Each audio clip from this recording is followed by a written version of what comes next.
രണ്ടാമത് നമ്മൾ സംസാരിക്കുന്ന ഈ തൊടുപുഴ നഗരസഭയിലെ അധികാര തർക്കവുമായി ബന്ധപ്പെട്ട വിഷയങ്ങളാണ്. അത് UDFനകത്ത് വലിയ പൊല്ലാപ്പുണ്ടാക്കിയിരിക്കുന്നു. മുസ്ലിം ലീഗും കോൺഗ്രസും അവരവിടെ തുല്യ ശക്തികളാണ്. മുസ്ലിം ലീഗിന് അവസാനത്തെ ടേമിൽ അവസാനമായി കിട്ടാൻ പോകുന്ന ചെയർമാൻ സ്ഥാനത്തിനകത്ത് ആദ്യാവകാശമുണ്ട് എന്നതിനെ ചൊല്ലിയുള്ള തർക്കം, ഈ അവിശ്വാസ പ്രമേയം, പിന്നീടുള്ള ചെയർമാൻ തെരഞ്ഞെടുപ്പിലെ വോട്ടെടുപ്പ്, അതിൽ അങ്ങോട്ടും ഇങ്ങോട്ടും മത്സരിച്ച് വോട്ട് ചെയ്യുക, എതിർത്ത് വോട്ട് ചെയ്യുക, ഫൈനലി UDFൻ്റെ ഭരണം നഷ്ടപ്പെടുകയും LDFന് അപ്രതീക്ഷിതമായി ഭരണം കിട്ടുകയും ചെയ്യുക, നിലനിർത്താൻ കഴിഞ്ഞു എന്ന അവസ്ഥയിലേക്ക് കാര്യങ്ങൾ എത്തിച്ചിട്ടുണ്ട്. 2 ദിവസമായിട്ട് ഇത് നമുക്ക് ചർച്ചകളിലും ഈ വാർത്തകളും നിരന്തരമായി ഇത് കാണാം. അപ്പോൾ അത് ജില്ലയിലെ UDFൻ്റെ സംവിധാനത്തിന് തന്നെ വലിയ ഒലച്ചിലുണ്ടാക്കിയിട്ടുണ്ട് എന്നത് ഒരു പ്രശ്നം. അങ്ങോട്ടും ഇങ്ങോട്ടും 2 പാർട്ടികളും വെല്ലുവിളിക്കുകയാണ്. ഒരു തദ്ദേശ തെരഞ്ഞെടുപ്പിലേക്ക് വരാൻ പോകുമ്പോൾ UDF അതിൻ്റെ മൊത്തം മെക്കാനിസം മെച്ചപ്പെടുത്താൻ ശ്രമിക്കുന്ന സമയത്താണ് ഇത് പരിഹാരമില്ലാത്ത ഒരു മാധ്യസ്ഥം കൊണ്ടും പരിഹരിക്കാൻ കഴിയാത്ത പ്രശ്നമായിട്ട് അവിടെ നിൽക്കുന്നത്. ദാവൂദ് ഈ പ്രശ്നം പരിശോധിച്ചു. അതിനകത്തൊരു ആരുടെ ഒരു ക്ലെയിമിനാണ് നീതി, ഒരു ന്യായം ഉണ്ടെന്ന് തോന്നുന്നു. അതിൽ മുസ്ലിം ലീഗിന് തുല്യശക്തികളുള്ള മുസ്ലിം ലീഗിന് ഒരു അംഗം കൂടുതലാണ് എനിക്ക് തോന്നുന്നു. കോൺഗ്രസ് 6 കാരണം ഒരാളെ അയോഗ്യനാക്കിയതുകൊണ്ട്. ഓക്കെ, അപ്പോൾ മുസ്ലിം ലീഗിനെ തദ്ദേശ സ്ഥാപനങ്ങളിൽ പരിഗണിക്കുന്നില്ല, പ്രത്യേകിച്ച് തെക്കൻ കേരളത്തിൽ ഈ പറയുന്ന തൃശ്ശൂരിനപ്പുറമുള്ള ജില്ലകളിൽ പരിഗണിക്കുന്നില്ല എന്നുള്ള പരാതി വ്യാപകമായിട്ട് മുസ്ലിം ലീഗിൻ്റെ ജില്ലാ ഘടകങ്ങൾക്കുണ്ട്. സംസ്ഥാന ലീഡർഷിപ്പിനുണ്ടോ എന്നുള്ളത് പിന്നെ ചർച്ച ചെയ്യാം. അപ്പോൾ അതിൻ്റെ ഒരു പശ്ചാത്തലത്തിൽ കൂടിയാണ് ഇത് കാണുന്നത്. ഇപ്പോൾ തൊടുപുഴയിൽ ഈ ഇദ്ദേഹം പറയുന്ന പത്രസമ്മേളനത്തിൽ മുസ്ലിം ലീഗ് ജില്ലാ പ്രസിഡന്റ് ഷുക്കൂർ അദ്ദേഹം പറയുന്ന കാര്യമുണ്ട്. നേരത്തെ കേരള കോൺഗ്രസ് ജോസഫ് ഗ്രൂപ്പിന് 2 അംഗങ്ങൾ, മുസ്ലിം ലീഗിനാണ് ഏറ്റവും കൂടുതൽ അംഗങ്ങൾ, ജോസഫ് ഗ്രൂപ്പിന് 2 അംഗങ്ങളേ ഉള്ളൂ. ആ സമയത്ത് ചെയർമാൻഷിപ്പ് ജോസഫ് ഗ്രൂപ്പ് ആവശ്യപ്പെട്ടപ്പോൾ അവർക്ക് കൊടുത്തിട്ടുണ്ട്. എന്ന് കാരണം എന്ന് വെച്ചിട്ടുണ്ടെങ്കിൽ പാലായിൽ മാണി ഭരിക്കുമ്പോൾ തൊടുപുഴ ഞങ്ങൾക്ക് ഭരിക്കണം എന്നവർ ആവശ്യപ്പെട്ടതുകൊണ്ട് അത്രയും വിട്ടുവീഴ്ച ഞങ്ങൾ ചെയ്തിട്ടുണ്ട്. ഇത്രയും വിട്ടുവീഴ്ച ചെയ്തിട്ടും ഞങ്ങൾക്ക് അർഹമായിട്ടുള്ളൊരു സ്ഥാനം നൽകാൻ കോൺഗ്രസ് സന്നദ്ധമായില്ല. അപ്പം നോക്കൂ, ഇത്തരം പ്രശ്നങ്ങൾ ഉണ്ടാകുമ്പോഴൊക്കെ സാധാരണഗതിയിൽ ലീഗ് പൊതുവെ സ്വീകരിക്കുന്ന സമീപനം വിട്ടുവീഴ്ചയുടെ സമീപനമാണ്. പക്ഷേ അസാധാരണമായൊരു സംഭവമാണ് മുസ്ലിം ലീഗ് അങ്ങനെ ചെയ്തില്ല. അവർ CPMന് സ്വന്തം സ്ഥാനാർത്ഥിയെ നിർത്തി CPM സ്ഥാനാർത്ഥിക്ക് വോട്ട് ചെയ്യുകയാണ് ചെയ്തത്. അപ്പോൾ അതിലൊരുപാട് സൂചനകളുണ്ട്. ഇപ്പോൾ അടുത്ത ആഴ്ച മുസ്ലിം ലീഗിൻ്റെ ഈ പറയുന്ന 7 ജില്ലകളിലെ നേതാക്കന്മാരുടെ യോഗം വിളിച്ചു ചേർത്തിട്ടുണ്ട്. ഈ പറയുന്ന തെക്കൻ കേരളത്തിൽ തദ്ദേശ തെരഞ്ഞെടുപ്പ് വേണ്ടിയുള്ള പ്രത്യേക പ്ലാനുകൾ ഉണ്ടാക്കണം എന്ന നിർദ്ദേശം പോയിട്ടുണ്ട് എന്നൊക്കെയാണ് വരുന്ന വാർത്തകൾ. അത് നോക്കുമ്പോഴാണ് ഈ പറയുന്ന ഈ തൃശ്ശൂരിനപ്പുറമുള്ള ജില്ലകളിൽ, ഇപ്പോൾ എറണാകുളം മുതൽ എടുത്തു കഴിഞ്ഞാൽ കഴിഞ്ഞ തദ്ദേശ തെരഞ്ഞെടുപ്പിൽ 2 ജില്ലാ പഞ്ചായത്ത് ഡിവിഷനിലാണ് മുസ്ലിം ലീഗ് ആകെ മത്സരിച്ചത്. കൊല്ലം ജില്ലയിലൊന്ന്, തിരുവനന്തപുരം ജില്ലയിലൊന്ന്, 2ഇടത്തും ജയിച്ചിട്ടില്ല. കോൺഗ്രസ് എങ്ങനെയാണ് മുസ്ലിം ലീഗിനെ പരിഗണിക്കുന്നത്, തെക്കൻ ജില്ലകളിൽ എങ്ങനെയാണ് പരിഗണിക്കുന്നതെന്നൊരു ചോദ്യം ഇത് വലിയ ഗൗരവത്തിൽ വരും. നേരത്തെ മുസ്ലിം ലീഗിന് നമുക്ക് തിരുവനന്തപുരം വെസ്റ്റ് മുസ്ലിം ലീഗ് മത്സരിക്കുകയും ജയിക്കുകയും ചെയ്ത മണ്ഡലമായിരുന്നു. MV രാഘവൻ പാർട്ടി വിട്ട് CMP ഉണ്ടാക്കി വന്നപ്പോഴാണ് ആ സീറ്റ് അദ്ദേഹത്തിന് കൊടുക്കുന്നു. പിന്നെ കഴക്കൂട്ടം ലീഗിന് കൊടുക്കുന്നു. പക്ഷേ കഴക്കൂട്ടത്ത് കോൺഗ്രസ് വാഹിദ് കോൺഗ്രസിൻ്റെ വിമതനായി മത്സരിച്ച് ജയിക്കുന്നു. ഇത് ലീഗുകാർ സ്ഥിരമായിട്ട് വരുന്നൊരു പ്രശ്നമാണ്. ലീഗിന് ഈ ജില്ലകളിൽ, തൃശ്ശൂരിനപ്പുറമുള്ള ജില്ലകളിൽ സീറ്റ് നൽകിയാൽ സീറ്റ് മാത്രമല്ല നൽകുക, ഒരു വിമതനെ കൂടെ നൽകും. അപ്പോൾ ആ വിമതന് ഇവരെന്ത് ചെയ്യും? പിന്തുണ കൊടുക്കും. ആ വിമതൻ ജയിച്ചു കഴിഞ്ഞ് അയാൾ കോൺഗ്രസിൻ്റെ കൂടെയാണ് ഉണ്ടാവുക.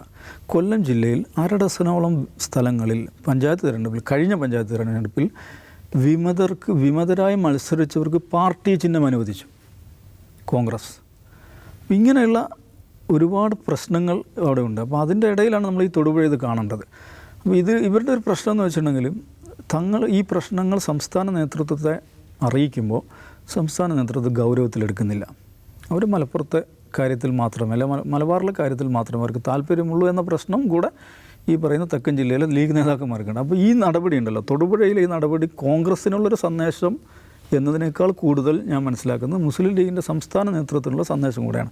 അപ്പോൾ മുസ്ലിം ലീഗ് അർഹമായ സീറ്റുകൾ ചോദിക്കുന്നില്ല, അതിനുവേണ്ടി ബാർഗൈൻ ചെയ്തിരുന്നില്ല.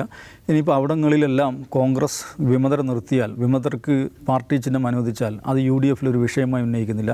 ഇനി വിജയിച്ചു കഴിഞ്ഞാൽ തന്നെ മുസ്ലിം ലീഗിനെ അധികാരത്തിൽ നിന്ന് മാറ്റി നിർത്തുന്നു. മുസ്ലിം ലീഗ് നേരത്തെ അധികാരത്തിലുണ്ടായിരുന്ന നിരവധി പഞ്ചായത്തുകൾ, എറണാകുളത്തെ, കോട്ടയത്തെ, ആലപ്പുഴയിലെ, കൊല്ലത്തെയൊക്കെ നിരവധി പഞ്ചായത്തുകൾ മുസ്ലിം ലീഗ് ഇല്ലാതായിക്കൊണ്ടിരിക്കുന്നു. ആലപ്പുഴ മുനിസിപ്പാലിറ്റി അതിൽ തൊടുപുഴ മുനിസിപ്പാലിറ്റിയിൽ നിന്ന് നേരത്തെ അധ്യക്ഷ സ്ഥാനത്ത് മുസ്ലിം ലീഗ് ഉണ്ടായിരുന്നു, പത്തനംതിട്ട മുനിസിപ്പാലിറ്റിയിൽ, തിരുവനന്തപുരം കോർപ്പറേഷനിൽ.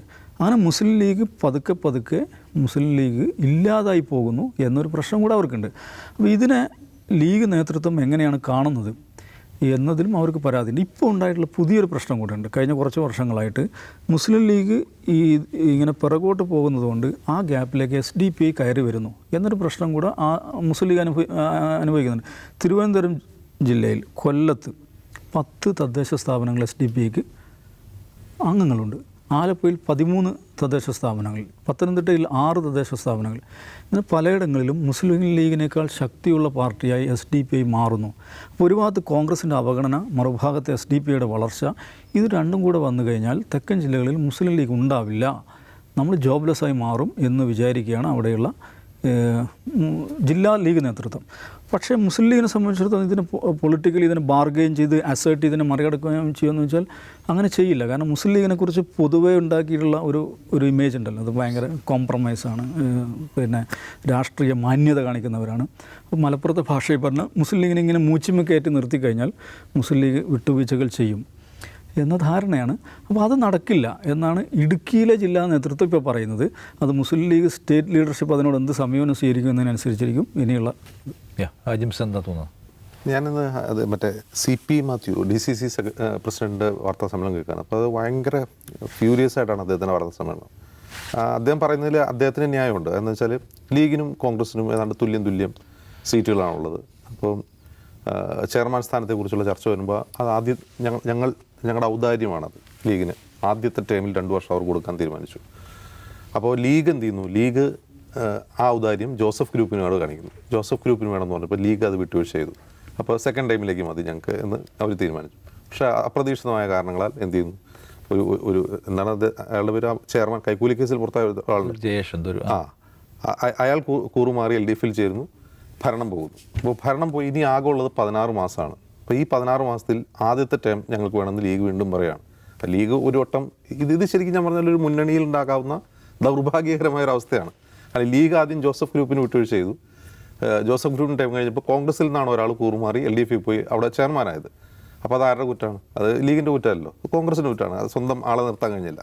ഓക്കെ, ഇനി തിരിച്ച് ഭരണം കിട്ടും എന്നായപ്പോൾ, തിരിച്ച് ചെയർമാൻ സ്ഥാനം കിട്ടുമെന്നായപ്പോൾ അവിടെ ലീഗ് പറയാണ് ഞങ്ങൾക്ക് വേണം, ഞങ്ങൾ തെറ്റൊന്നും ചെയ്തിട്ടില്ല, ഞങ്ങൾക്ക് വേണമെന്ന് പറഞ്ഞു. ലീഗിൻ്റെ ഭാഗത്ത് ന്യായമുണ്ട്. കോൺഗ്രസിനെ സംബന്ധിച്ച് ന്യായമുണ്ട്. കാരണം അവരാദ്യം വിട്ടുവീഴ്ച ചെയ്തതാണ്, ലീഗിന് കൊടുക്കാമെന്ന് പറഞ്ഞാണ്. ലീഗാണ് ജോസഫ് ഗ്രൂപ്പിന് വിട്ടുവീഴ്ച ചെയ്തത്. ഇനി ഞങ്ങൾ എന്തിനു ലീഗിനോട് ഇത് ചെയ്യണം എന്നാണ് അവർ ചോദിക്കുന്നത്. പക്ഷേ ഞാൻ മനസ്സിലാക്കുന്നത് അത് കേവലം ഒരു മുന്നണിയിൽ ഉള്ളൊരു തർക്കമല്ല. ഇതിൽ നമ്മളതിൻ്റെ ഒരു കുറച്ചുകൂടി അടലുകൾ മനസ്സിലാക്കുമ്പോൾ ഈ വാർത്തയുടെ അടിയിൽ വരുന്ന കമൻറ്റുകൾ ചുമ്മാ ഒന്ന് വായിച്ചു നോക്കാം. ഞാൻ മനസ്സിലാക്കുന്നത് ഇത് മൂവാറ്റുപുഴ നിർമ്മല കോളേജിലെ നമസ്കാര മുറി വിവാദം ഉണ്ടായല്ലോ. ആ നമസ്കാര മുറി വിവാദം ഈ മധ്യ കേരളത്തിൽ, പ്രത്യേകിച്ച് എറണാകുളം, ഇടുക്കി ജില്ലകളുടെ സമീപ പ്രദേശങ്ങളിലൊക്കെ വലിയ തോതിലുള്ള സോഷ്യൽ മീഡിയ ക്യാമ്പയിൻ നടന്നുകൊണ്ടിരിക്കുകയാണ്. ഇവിടെ ഇരുന്നുകൊണ്ട് കാണില്ല, അവിടെ പോയിരുന്ന് നോക്കുമ്പോഴാണ് ഇതിൻ്റെ ക്യാമ്പയിൻ മനസ്സിലാവുക. ഈ വാർത്തയുടെ അടിയിൽ മുഴുവൻ കാസാക്കാരുടെ പോസ്റ്ററുകളാണ് ആളുകൾ പതിപ്പിക്കുന്നത്. മനസ്സിലാവുണ്ടോ? അപ്പോൾ CP മാത്യു അഭിസംബോധന ചെയ്യുന്നത് ലീഗിനെയോ കോൺഗ്രസ് നേതൃത്വത്തെയോ KPCCയോ അല്ല. അദ്ദേഹം അഭിസംബോധന ചെയ്യുന്നത് അദ്ദേഹത്തിൻ്റെ വോട്ട് ബാങ്കിനെയാണ്. ഇടുക്കി ജില്ലയിൽ കോൺഗ്രസിന് വോട്ട് ചെയ്യാൻ സാധ്യതയുള്ള ആളുടെ വോട്ട് ബാങ്കിനെ അഡ്രസ്സ് ചെയ്തുകൊണ്ടാണ് അദ്ദേഹം രോഷാകുലനായി സംസാരിക്കുന്നത്. ഭയങ്കര രോഷമാണ്. അദ്ദേഹം വളരെ സിമ്പിളായിട്ട് പെരുമാറുന്ന ഒരാളാണ്. പക്ഷേ ഇത് രോഷാകുലനായിട്ട് സംസാരിക്കുകയാണ്. വടക്കൻ കേരളത്തിൽ ഉമ്മാക്കി ഇവിടെ നടക്കില്ല എന്ന് പറഞ്ഞാൽ അതിന് പല അർത്ഥതലങ്ങളുണ്ട്. അത് തന്നെ പോസ്റ്ററായിട്ട് കാസ പ്രചരിപ്പിക്കുന്നുണ്ട്. വടക്കൻ കേരളത്തിലെ ഉമ്മാക്കി തൊടുപുഴയിൽ നടക്കില്ല എന്ന് CP മാത്യു പറയുന്നത് കാസയ്ക്കും സംഘപരിവാറിനും പോസ്റ്റർ മാറ്ററാണ്. അപ്പോൾ നിങ്ങൾക്ക് മനസ്സിലാവേണ്ട സാധനം, ഇത് മുസ്ലിം ലീഗിനെതിരെയുള്ള ഇമോഷൻ അല്ല, വോട്ട് ബാങ്കിനെ പ്രീണിപ്പിക്കുക എന്നുള്ളതാണ്. അപ്പോൾ ഇത് അനുവദിക്കാൻ പറ്റുമെന്ന് ചോദിച്ചാലോ? ആക്ച്വലി ഇത് ഒരു 20 വർഷം മുമ്പ് ലീഗിൻ്റെ ഇടയ്ക്കോ കോൺഗ്രസിൻ്റെ ഇടയ്ക്കോ ഒരു തദ്ദേശ സ്ഥാപനത്തിലോ അല്ലെങ്കിൽ സംസ്ഥാന തലത്തിൽ തന്നെ ഉണ്ടാകാവുന്ന തർക്കങ്ങളാണ്. പഞ്ചായത്ത് തെരഞ്ഞെടുപ്പിൽ പലപ്പോഴും ലീഗും കോൺഗ്രസും അങ്ങോട്ടും ഇങ്ങോട്ടും മത്സരിക്കുന്നുണ്ട്, മുന്നണി തർക്കങ്ങൾ ഉണ്ടാവാറുണ്ട്. പക്ഷെ അന്നത്തെ പോലെയല്ല ഇന്ന്. ഞാൻ മുമ്പ് പറഞ്ഞല്ലോ, ഈ രാഷ്ട്രീയത്തിൻ്റെ മുമ്പുള്ള ഇമ്പാക്റ്റ് അല്ല ഇപ്പോൾ ഉണ്ടാവുക. ഇതിന് ഒരുപാട് ഗുണഭോക്താക്കളുണ്ട്. ആ ഗുണഭോക്താക്കളെ വളർത്തണമോ, അവർക്ക് നമ്മൾ ഫീഡ് ചെയ്യണമോ എന്ന് CP മാത്യു തീരുമാനിക്കണം. കാരണം CP മാത്യു അത്ര ഫ്യൂരിയസ് ആയിട്ട് സംസാരിക്കുമ്പോൾ ആരെയാണ് സന്തോഷിപ്പിക്കുന്നത്, ആരെയാണ് ദുഃഖിപ്പിക്കുന്നത്, അതിൻ്റെ സോഷ്യൽ ഇമ്പാക്റ്റ് എന്താണ്, അങ്ങനെയൊക്കെ സോഷ്യൽ ഇമ്പാക്റ്റ് എന്താണെന്നൊക്കെ നോക്കിയിട്ട് പ്രസ്താവന നടത്തുന്ന രാഷ്ട്രീയക്കാർ ഇപ്പോൾ കുറവാണ്. അതൊരു പ്രശ്നമാണ്. അവർ ഉടൻ തന്നെ ഇപ്പോൾ അവരുടെ കോൺഗ്രസിൻ്റെ പ്രവർത്തകരെ ഉത്തേജിപ്പിച്ച് നിർത്താനാണെങ്കിൽ ഓക്കെ. ഇവിടെ അതല്ല. ഈ വടക്കൻ കേരളം റെഫറൻസ് വരുമ്പോൾ ഉണ്ടാകുന്ന പ്രശ്നം എന്ന് വെച്ചാൽ അതിന് വേറെ ടോൺ വരികയും അതിന് വേറെ ടേക്കേഴ്സ് ഉണ്ടാവുകയും ചെയ്യുന്നു എന്നുള്ളതാണ്. ഇതൊക്കെ രാഷ്ട്രീയക്കാർ മനസ്സിലാക്കുക, CPM-കാർ മനസ്സിലാക്കുക. ഞാൻ മുമ്പ് പറഞ്ഞ പോലെ ഈ രണ്ട് മുന്നണിയിലും പെട്ട ആളുകൾ മനസ്സിലാക്കിയില്ലെങ്കിൽ വളരെ പെട്ടെന്ന് കേരളത്തിലെ പൊളിറ്റിക്കൽ ലാൻഡ്സ്കേപ്പൊക്കെ മാറിപ്പോകും. തൃശ്ശൂർ ഒരു ഉദാഹരണമാണ്. ഇതിൽ വേറെ കാര്യം, ഇപ്പോൾ മുസ്ലിം ലീഗിൻ്റെ അണികൾ സോഷ്യൽ മീഡിയയിൽ ഈ പറയുന്ന ഉത്തര കേരളത്തിൽ ഉണ്ടാക്കി എന്ന് പറഞ്ഞല്ലോ. ഉത്തര കേരളത്തിൽ മുസ്ലിം ലീഗ് എങ്ങനെയാണ് കോൺഗ്രസിനെ ട്രീറ്റ് ചെയ്യുന്നതിൻ്റെ ഉദാഹരണങ്ങൾ ധാരാളം കൊടുക്കുന്നുണ്ട്. അപ്പോൾ ഇപ്പോൾ ഏറ്റവും ഒടുവിൽ കാലിക്കറ്റ് യൂണിവേഴ്സിറ്റിയിൽ ഇലക്ഷൻ നടന്നു, UDSF ജയിച്ചല്ലോ. അതിൽ MSFന് 218 USC-മാരാണുള്ളത്. KSUവിന് അവരുടെ ഏറ്റവും വലിയ അവകാശവാദ പ്രകാരം 42 USC-മാരാണുള്ളത്. ചെയർമാൻഷിപ്പ് ആർക്കാണെന്നറിയോ? KSUവിനാണ്. 218 അംഗങ്ങൾ MSFന്, 42 KSUവിനുള്ളപ്പോൾ യൂണിയൻ ചെയർമാനായിട്ട് KSUവിൻ്റെ ആളാണുള്ളത്. അപ്പോൾ ഇങ്ങനെയുള്ള കണക്കുകൾ ഇപ്പോൾ മലബാറിൽ എങ്ങനെയാണ്, വിവിധ തദ്ദേശ സ്ഥാപനങ്ങളിലെ കക്ഷിനില എങ്ങനെയാണ്, ആരാണ് ഭരിക്കുന്നത്, ഈ കണക്കുകളും ഇപ്പം ഇങ്ങനെ ലീഗുകാർ പുറത്തേക്ക് ഇട്ടുകൊണ്ടിരിക്കുന്നുണ്ട്. എന്തായാലും തൊടുപുഴയിലെയും UDF അധികാര തർക്കത്തിന് പലതരത്തിലുള്ള ലെയറുകളുണ്ട്, പല ഡയമെൻഷൻസ് ഉണ്ട്.